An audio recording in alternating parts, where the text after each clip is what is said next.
Good evening, everyone.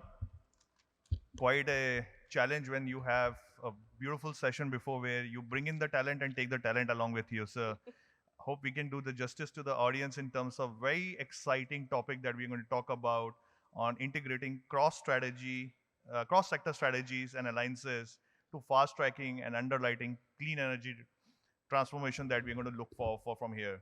Because one of the saying that goes, and that's why I moved from an oil and gas sector focusing on clean energy is because we have taken this planet from our forefathers, we are using it to our best advantage, and then we have to give it back in the same shape and form that we have to give it to our children. So, with that note, we have to have the focus around it. So, thank you, the eminent panelists. We have a very diverse mix of panelists. Kudos to India Energy Week platform to create that. We have Chairman and Managing Director from Engineers India Limited, Ms. Vartika. We have a member from the World Economic Forum from Davos to Goa, Espen from World Economic Forum, heading the Energy and Center of Excellence in the Energy and Material Science. We have Desikan, who bring the global perspective from Equinor, heading India and Singapore, and he has in past worked upon the clean and low energy carbon footprint and leading the overall Equinor from the region perspective. And myself, Kapil Vansal, I am partner in EY Parthenon, looking into two elements of the business: sustainomics, which is on looking at sustainability at one point in time, but now bringing the economics with it as the cost of decarbonization and sustainomics is going down, and on the energy transition side of the things. So I'll let the preamble to the overall discussion that we're going to have um, in terms of the recent Bloomberg New Energy Forum.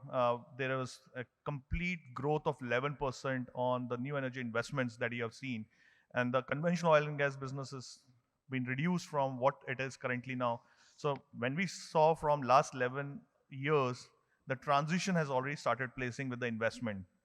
So almost $2.3 trillion as per the 2025 results has been done in the new energy space.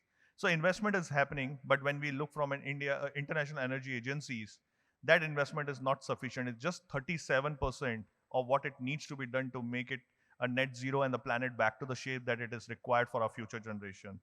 So we need approximately around $5.6 trillion annually through 2030 to ensure that the planet is in the most sustainable manner in which we can take it back and give it to the future generations. The other point is policies and regulatory framework has been quite dynamic. We've seen what happened in the US from Inflation Reduction Act to EU Green Deals. So the policies shape the behavior to a larger extent from the incentives and the structures and dramatically change the capital flow that we are looking towards these new technologies, which is going to reach its scale. At the same time, all of this needs some amount of partnership, which spans around involvement of the ecosystem players from public, private, and philanthropic capitalists to take a role in overall structure of creating this energy transition in a fast track manner. And that's where we see a lot of capital has been unlocked of roughly 7.8 billion by the philanthropic capital in the last 1 year across 137 deals. When we look from a global to India perspective, there has been a huge ambition of moving towards our energy security, bringing in an affordable manner and in a sustainable energy security, whereby we have taken ambition of 500 gigawatts of non-fossil fuel energy capacity by 2030 and net zero by 2070. That's a huge task for a population of almost 1.4 billion to ensure the energy is being provided in the right form and it's been consumed. So these developments have been not possible if we just look from a one sector perspective. It has to be looked from a cross sectorial perspective with different dimensions: technology, finance, policy, and the industrial ecosystem to accelerate and underwrite this transition. And to coordinate all of these, there are a lot of challenges and constraints that we have to move away from to make this as an asset than a liability. And for that reason, we have this panel who is going to orchestrate some of those discussions that we're going to have. And to have that panel together, we're going to talk about some of those tangible progress that we have to take for call for action, not just have this discussion over here, but look into the three critical areas, underlighting the transition from the cross sector risk and capital mobilization, policy alignment, policy alignment and regulatory ecosystem for cross sector integration, and ecosystem integration from a transactional partnership to a system level alliances. Those are the three particular themes that we're going to talk about. So starting with the underwriting the transition across these cross sector risks and capital mobilization. So Vertica, as a major EPC player, increasingly we deliver decarbonization infrastructure. But how does EIL role is looking from these projects towards de-risking, because these are large capital investment that you need. And in the same terms, how do you ensure that the asset owners who are going to take this uh, you know activities forward are secured from the overall engineering, construction, and delivery? Thank you. It's a pleasure for me to be part of this panel, especially on this very relevant and pertinent topic which faces the future generation. As an organization, Engineers India has been instrumental in shaping the energy landscape of the country, as well as taking up projects internationally in the conventional space as well as in the space for sunshine technologies. The more important challenge that any of these investments have looming in front of us is how do we define the definitive um, dimensions of the project in terms of getting the right capex up front to take those decisions. Uh, all technologies which are new, which come for the first time, have this challenge because of the cost curve, which kind of works in the favor of deployment of these technologies over a period of years, as well as the ecosystem required to make sure that these technologies or these projects have the definition which wherein capital deployment is de-risked from escalations during implementation. So that's the very essence, and what EIL does is, with the technical competence that we have under one roof, as well as the robust, complete end-to-end services that we offer from concept to commissioning, actually brings in for the owner the complete offering, wherein the definition and the cost thereof are such that the risk for investment are mitigated.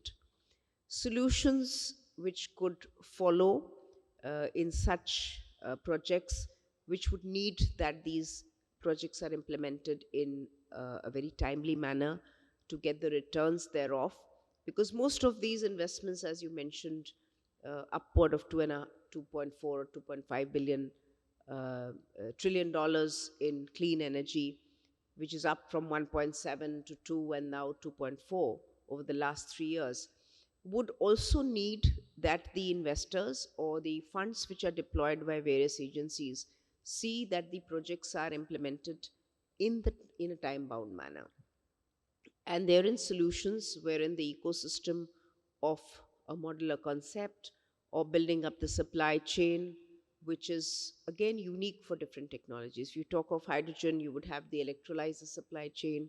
If you look at biofuels, you need specialized equipment for that. So how to build up that ecosystem? As an organization, we are very, very experienced, and the entire vendor base that we command in the country as well as internationally makes us a valued partner for our clients to look to us for implementing these projects in a timely manner and de-risking their investments in terms of escalation as well. Thank you. Now, just kind of summarize three-pronged strategy that you bring towards de-risking such long capital is from the technology competencies, end-to-end services, and time-bound execution excellence. That's quite a valid perspective to take the things forward from underwriting. But when we look from what we are doing from India, but there is over a global perspective. And Espen, you coming from Davos recently, which concluded last week with many global leaders focusing on energy security, affordability, clean transition. From those discussions, what were your important takeaways that you can bring on how cross-sector collaboration and cooperation can work towards building this ecosystem? And as well as what are the latest trends towards these alliances in terms of underwriting such large capital investment? Thank you, Kapil. And it's a pleasure to come here directly from Davos and see this vibrant energy ecosystem here in Goa and what's really happening in India. There was a real geopolitical smell in Davos this year, for those of you who have followed. And this was really also transcending into the energy discussions, other discussions that were happening there. And maybe four things I can highlight. One is this importance of energy security, as you mentioned. That's people are really waking up to that, both companies and countries, that energy security really matters. So if there's no energy coming, there is a problem. That's a high priority. What can people do?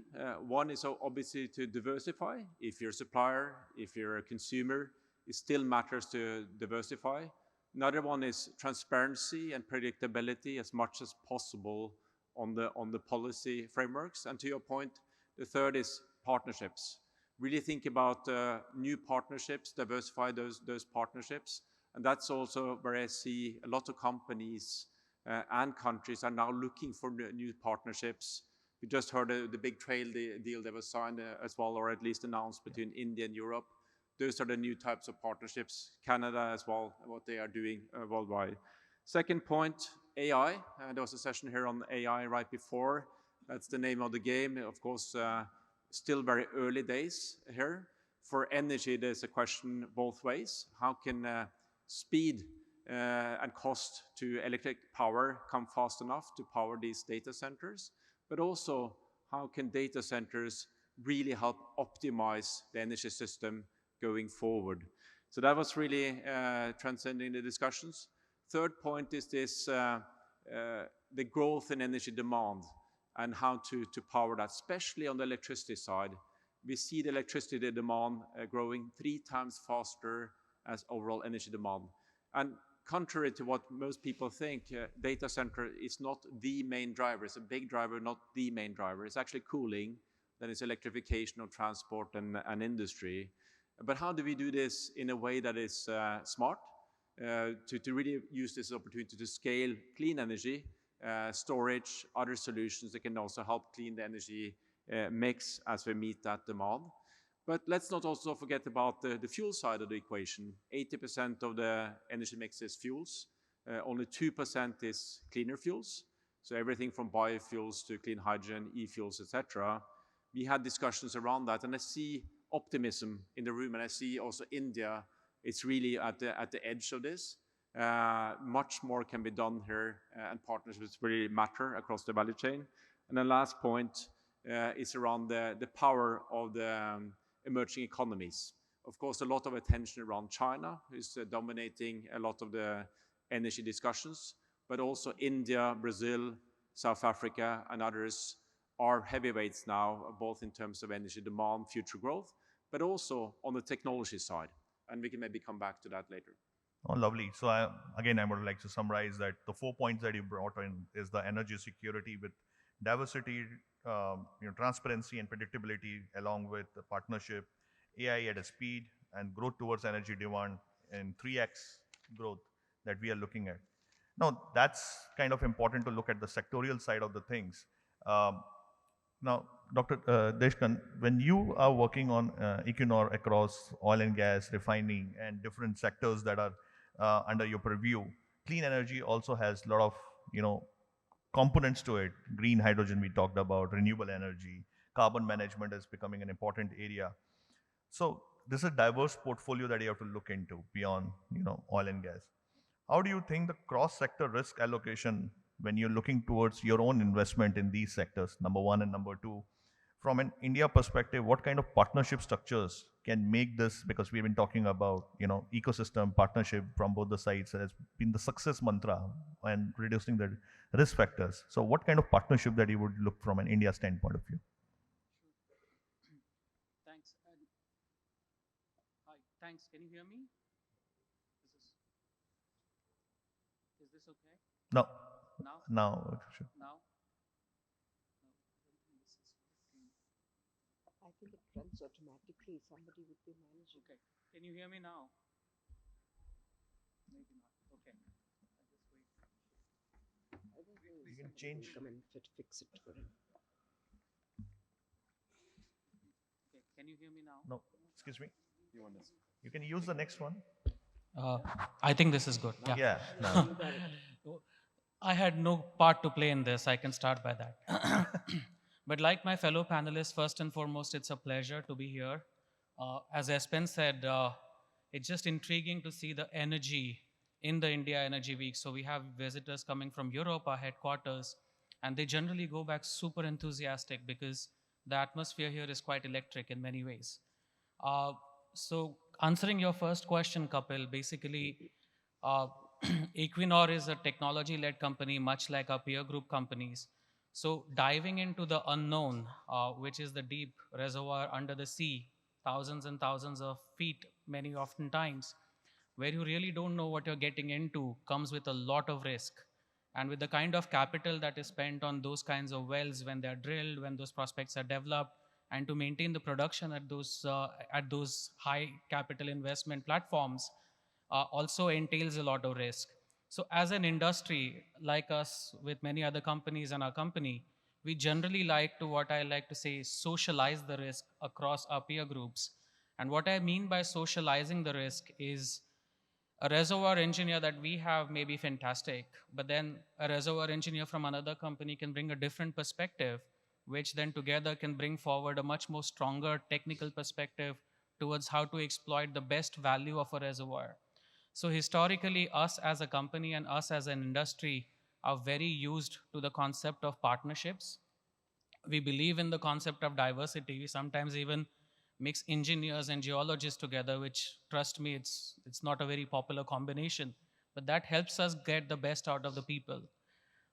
Talking about renewables in particular, and this is, I think, where a lot of our peer group companies as well as ourselves have taken a slightly more portfolio type of an approach.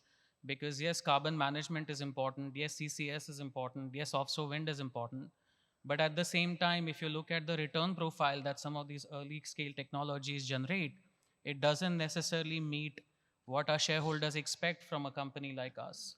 But at the end of the day, as Vartika ji also pointed out, some of these technologies are in their nascent stages. And it's important to keep the finance perspective, I wouldn't say outside the discussion, but balance that in the sense that what are we getting with the capital that we allocate towards a new energy technology, and what are we contributing towards essentially scaling that up. And there was a session this morning about CCS, taking it from lab scale to astronomical scale or something like that. uh, unless we invest in those, it's not going to happen. Yeah. And maybe I can give a very concrete example of CCS. So we have been capturing carbons, transporting it, and sequestering it since 1997. And this was not because we love CCS, but because that was the cheapest way to store CO2, which we are not allowed to emit, which was producing from our gas field. So fast forward almost 20 years later, we had a lot of customers talking to us about decarbonization. But then the question was, yeah, we can easily capture the CO2 at a site. What do you do after you capture it? Where do you really take it? Of course, when you look at the end-to-end value chain, the cost of capture, transportation, and sequestration is quite high because it's generation one project. And then the question is, who's going to pay for it? So we went to the government to ask for subsidy. And the government said, well, that's fantastic. It's a great idea. How can you develop a business around it? And that's when we started socializing again that element of risk together with our peer group. So we approached our peers, and Total and Shell came together, and then the concept of Northern Lights was formed. So, in a sense, I would say when you are pioneering new technologies, which are the first of its kind, which need to be implemented several times to bring the cost curve down, socializing the risk across industry to develop that confidence in a business model is quite important, because engineers can do wonderful things, but unless the money makes sense, nobody's going to invest in it. That's And a beautiful example and illustration that you brought in from peer collaboration.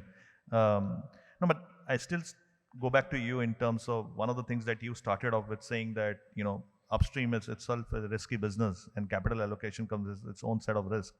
Um, Now, clean energy is somewhat reached its growth maturity stage with success in terms of technology readiness, commercial readiness. Do you still think that underwriting these technologies would be a challenge from being a bankable investment opportunity and your portfolio diversification? Because there is some amount of, I think, either from a policy standpoint of view or from an, government perception, leadership perception to take a pause and focus on the shareholders first. So just wanted to understand your perspective that there has been some amount of perception based decisions that has been taken. It's a great question, Kapil, right? And sometimes I feel a bit privileged that I'm sitting in an energy company and not in a regulator's seat, because with the way I would say the technology has matured, but more than that, the wave of energy transition and decarbonization as a theme has matured in the last 5 to 7 years. Uh, it's quite it's quite unseen before, right? In the last 5 years, you talk to my 15-year-old son, and he's talking about decarbonization and CCS, and not because I work at home, but because they talk these things at school. So all of a sudden, there's an intrinsic expectation that yes, we need to do something, Right. right? So what really is happening is the regulators are trying to look at different sets of technologies, be it green hydrogen, be it blue hydrogen, be it renewables, and they are also trying to hedge their bets a little bit. But in reality, the return expectations are different in different countries, and the maturity of these technologies, and even to add the need of these technologies, is different in different countries. And I can give you a fantastic example. We actually opened up our India office for offshore wind business in India back in 2019. And we were super excited that yes, India was the first country in some ways outside of European landscape trying to take the first leap. But when we came here, we saw the onshore renewables making so much more commercial sense because it had already come down the cost curve. The power was being delivered at about $30-40 a megawatt hour then, and now in fact $20 a megawatt hour. Why would we look at $120 per megawatt hour offshore wind project here, right? So we have to take a, I would say, pro technology but country agnostic and what fits the curve best kind of a view, and that's what we truly believe in. Oh, lovely. So you mentioned from the perspective of offshore wind to onshore wind from a commercial perspective. So going back to you, Vartika, in terms of looking at cross-sectorial collaboration, regulation plays a critical role. An example given on offshore, there are a lot of ministries, a lot of regulators that you need to get approvals, like fisheries, marine, social, environmental aspect to get from an idea to an execution level. So, what regulatory reform would most improve this kind of speed in this clean energy sector across, say, green hydrogen? And with your experience that you're now diversified into, from, as you were mentioning earlier, from 97% to 60%, from oil and gas to other sectors, which is in different countries also. So, how do you see this reforms playing a critical role towards making it at speed, at scale, through that coordination that we have some examples coming from Equinor? Sure. So I would say that in the world that we are in today, uh, every country, like India, has their own INDC targets. We have built about 300 gigawatt of renewable capacity. So every country is looking in their own way to kind of be uh, in a commitment towards clean energy. So what's most important above before we go on to the regulatory is the consistency of approach of a nation towards their commitment to bringing into the energy space elements like green hydrogen, PSPs, or you look at biofuels, or you look at any other energy which is even nuclear, for example, which kind of blends in the decarbonization aspect. And as my colleagues mentioned, and as is the case, all this, some of it needs hand holding, some of it needs some other talent, some of it needs engineering capability, some of it needs supply chain. So there are many elements and diverse elements in bringing each of these segments onto the table. But as I mentioned, I'll go back to the point again. It is the consistency of a national approach towards adoption of this for investors to actually make decisions Right. to put in their money. As we know, like the cost curve of so many, like the solar has, uh, transformed the, the supply chain itself has brought down the cost of solar. Likewise, when we look at second generation ethanol, the first one that we built as a company for, AEBPL, the bamboo-based bioethanol plant is the first of its kind. We're doing the first SAF project on UCO for one of our clients in India, wherein technology is there. And as we discover the prices, we will find that we need a framework of regulation in terms of the price point that the product has to fetch, such that the investor and the stakeholder interest is safeguarded. And as a nation, India is committed, and that's why we have 20% blending of ethanol and gasoline. And we, in times to come, have almost 60% more ethanol capacity to produce than we need for 20% blending in gasoline. So we are looking at alternate routes for conversion of that ethanol uh, with the fuel and food story to kind of make SAF or any other, value chain to convert that. So this consistency is extremely important, particularly in the scenario that we are. You talked of IRA, you talked of CBAM. Uh, we as a nation and the globe is interdependent. As much as it is fluid, still the interdependence needs to be addressed by all of us. The shift in the US, for example, shifting away from the renewables completely to fossil-based economy has probably heard a lot of investments which have happened in the clean energy space. And in comparison, as a nation, we are committed to bridging all these gaps. And therefore, all the segments to make it happen, whether we talk of the power sector with the storage for around the clock renewables, we talk of other elements giving renewable power, we talk of transmission, we talk of pricing, we talk of supporting the sector in terms of VGF or uh, you know uh, filling the gap in terms of price, the viability gap funding. These are all ecosystems in place. And the best part is, as a nation, the leadership, our honorable prime minister is accepting and ready to make these changes and moderations in regulatory framework. A lot has been done, but a lot needs to be done. Particularly, let's say for SAF, to certify that SAF is actually fit for the aircrafts is a work in progress. Standards for hydrogen in terms of the development of the complete ecosystem is work in progress. But the good part, as I mentioned, is that it is in synchrony, Okay. and it is work in good progress. And therefore, it's a sector wherein, as a company, we will be there, and as a nation, definitely, we are bound to grow. Oh, this is lovely. So the intention, the consistency, the commitment is all there. But what we need is kind of a framework regulation that standardize things across. So Espen, you've been, bringing all the different government agencies, countries, leaders together, and recently that happened in Davos. So taking a clue from what Vartika mentioned, that we need certain elements of global frameworks to come together. Any point of view from your side that how you can make it, not just you per se, but the forum and us like consultants who work with industry majors and the government side of the things together can bring some of these reforms at a agile, accelerated, and most adopted manner to have this clean energy being fast tracked and underwritten without any risk factors that we just discussed about.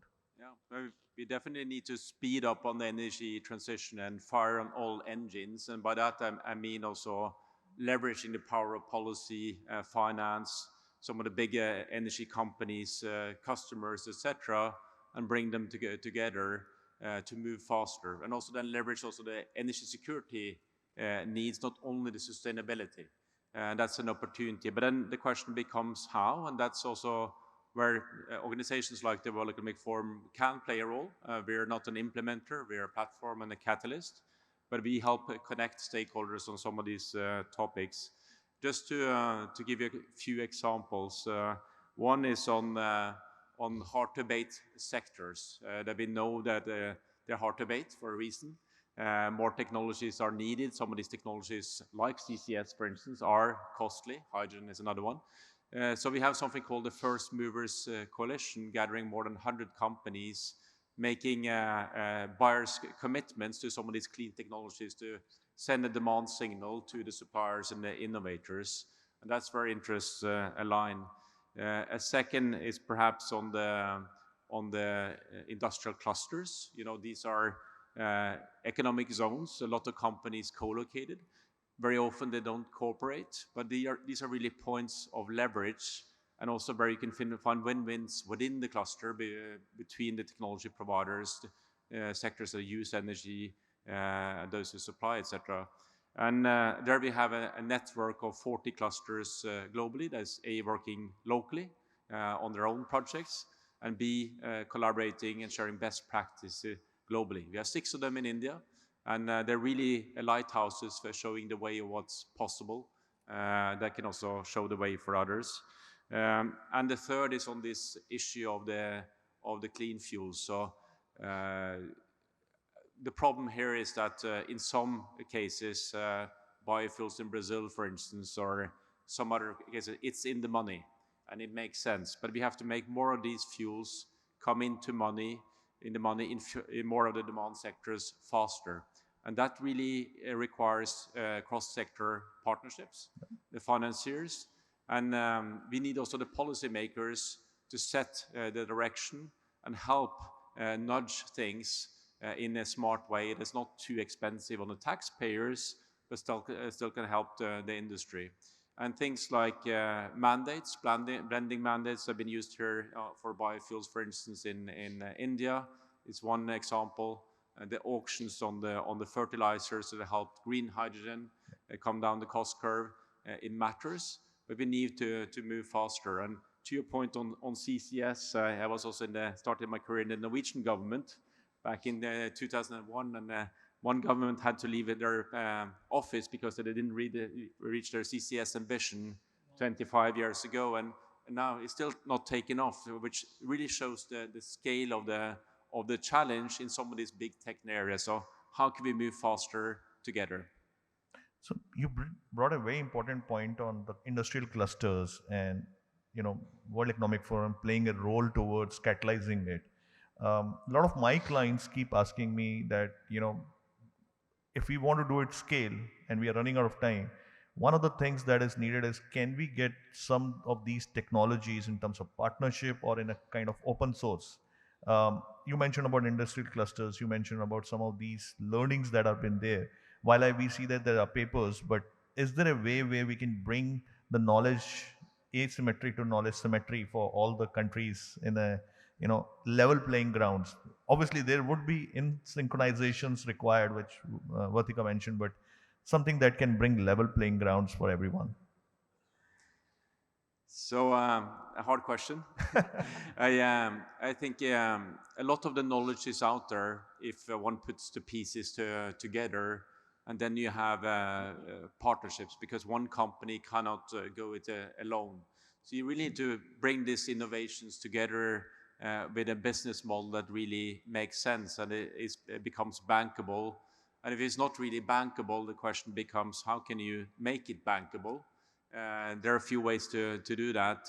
One is to innovate further to get the cost down, the R&D track. A second could be to bring in new partners that might have the missing piece that can make your bankable. A third could be to go to the regulator to say, I have an interesting value proposition here for the country, can create some jobs. What I need from you is X, Y, and Z.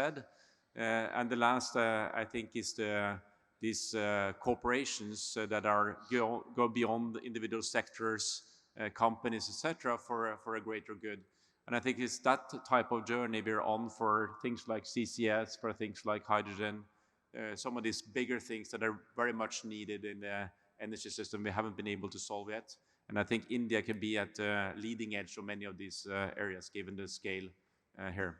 So sorry, going back again, we asked from an inbound perspective, but there is a lot that you have learned from India.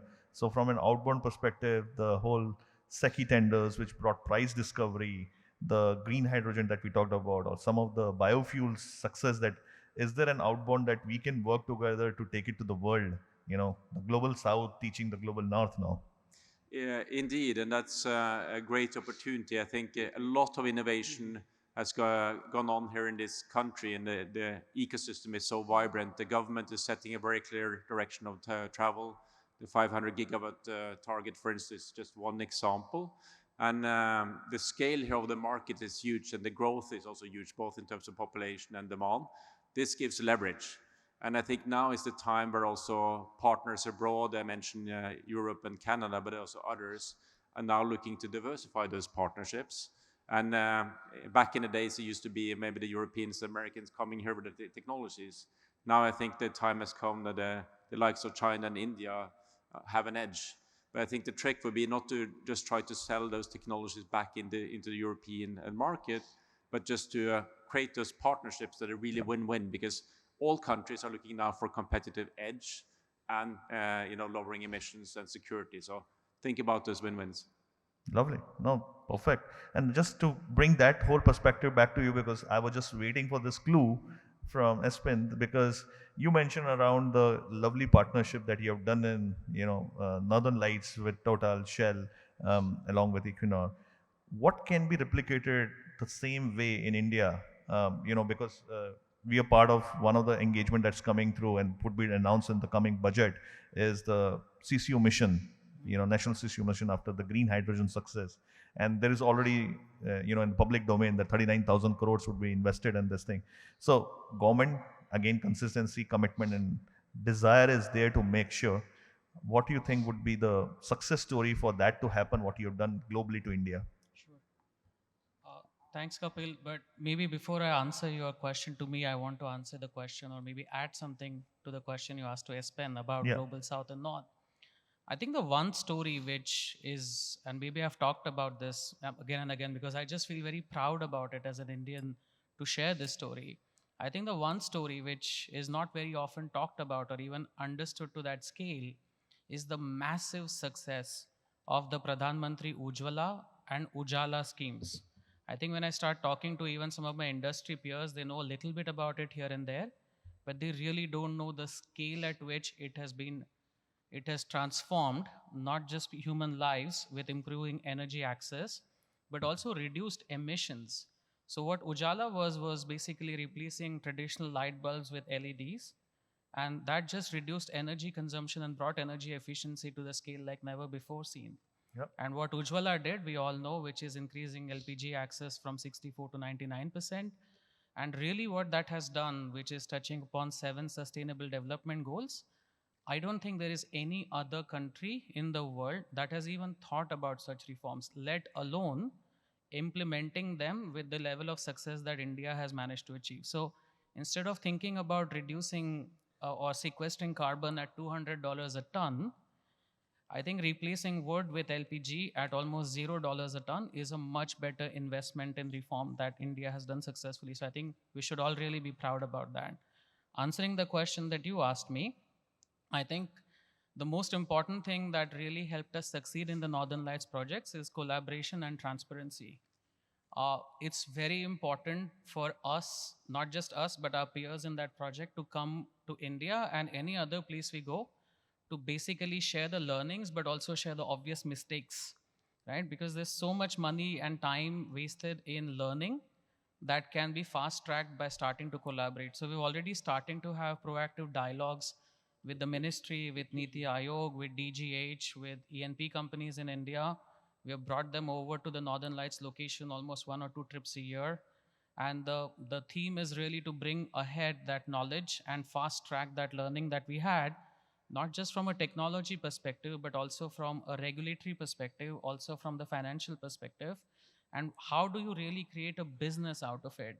It's easier said than done, but it's the first step that we've already taken. Thank you. So I think we are on top of the hour and will not take much of others people's time. Just one thing that, just in one word, that we can look for to accelerate or fast track and underwrite the clean energy focus with the flip flop that we see at the global level, but at the India level, focusing purely on India. One thing that will make it at an agile, fast speed to make sure it happens, because we all know and we have discussed technically it's feasible, cost curves are come down, commercial viabilities is there. So one thing that will make it to reach the scale that we are looking at.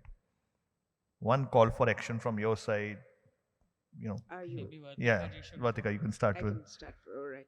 So I think the one thing that is necessary is the belief that innovation is the very DNA of human intelligence, and this is the innovation is going to transform every dimension of whether it's technology or anything. And the second thing I would add one more Yeah. is the belief of the leadership, at institutions or organizations, that this is going to be the success story in times to come. Lovely. The belief has been from your side. One call for action, especially for India, as you observed from last 3 days. I think in life it's always good to have a compass and a North Star. And I think India knows its compass and North Star. It's about development, it's about these longer term transition goals. And from that, I think it comes down to innovation and partnerships. Continue that innovation journey, the entrepreneurial journey, make those partnerships within India, and then go to the world and partner with the world. And I didn't mention the other global South countries, if we can call them that. I think it's a huge opportunity, and people are looking to India to understand how you're transitioning and how we can partner also with Indian companies and stakeholders. Lovely. Dr. Deshkan. I think Vartika and Espen have said everything I had to say. But I think the one message, if anything, I can say is the beauty about India is how we leapfrog things here very quickly. We go from Gen 1 to Gen 4 usually, right? I mean, we went from 2G to 4G very quickly and now to 5G very quickly. So I think that only happened because of a certain level of speed and commitment and nimbleness in the policy making. So I think if India can just maintain in some ways its nimble-footedness around policy making to see where the economics and the technology makes the most sense from a wider acceptance and implementation point of view, that is clearly the recipe to succeed. Thank you. And I think same goes for me. Just not to moderate and ask question. The one thing that I have observed from an India standpoint of view is frugality is not the necessity because of which you can't succeed. But the important thing is awareness. A lot of the times I have seen so much startups that India has, and that ecosystem, if given a chance and opportunity, India could be the next superpower, and we're looking at $30 trillion economy, and that's going to happen in a very short time. With that note, thank you everyone, and really appreciate the whole panel to provide a diverse perspective on an important topic of fast tracking and collaborating alliances in the cross-sectorial function for developing the clean energy. With that note, thank you everyone. Thank you. Thank you.